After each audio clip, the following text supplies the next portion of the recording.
this week passed the Defense Appropriations bills, which does all the spending and clarifies how we spend each part of each dollar that goes to defense worldwide for 2014. Included within that were two different amendments dealing with the NSA.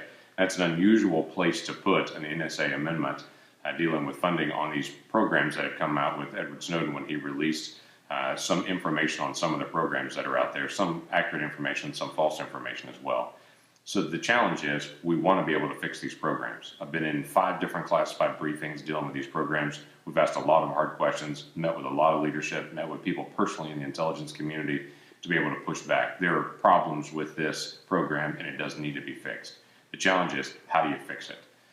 One of them is that you put it in the Defense Appropriations bill, which is a very unusual place to put it, as I mentioned before, and it really only holds it for 12 months, and it just cuts it off on one day and starts it again another day. It doesn't reform the program, it doesn't fix the program, it kills it in the middle of investigations. There are all kinds of issues that are related to that.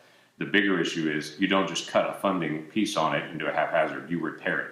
You find out what's working, you keep that going, you find out what violates our civil liberties, and you protect that, and you make sure that doesn't continue.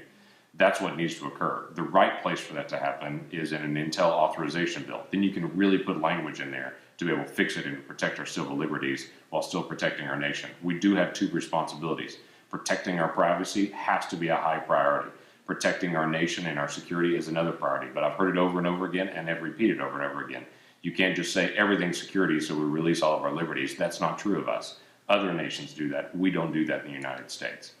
So here's where I stand on this. I did not approve of the way that was being done in the appropriations bills for 2 reasons. One is I thought it was the wrong place to do it, the wrong way to do it. It was running over a nail with a truck rather than hitting a nail with a hammer and actually fixing the problem.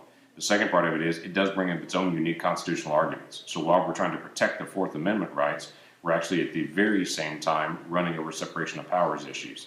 Then now the legislative branch is giving instructions to the judicial branch on how they're going to write the orders and come back. Constitutionally, you can't do that either.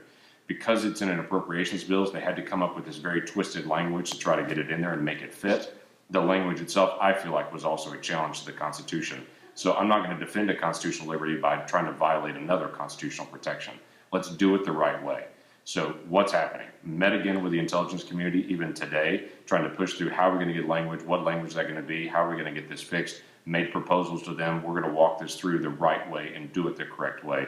This fall we'll have an appropriations bill, an authorization for intelligence, and we will jump in and fix this long term, and to not have a short-term fix, but to have a real fix in the days ahead.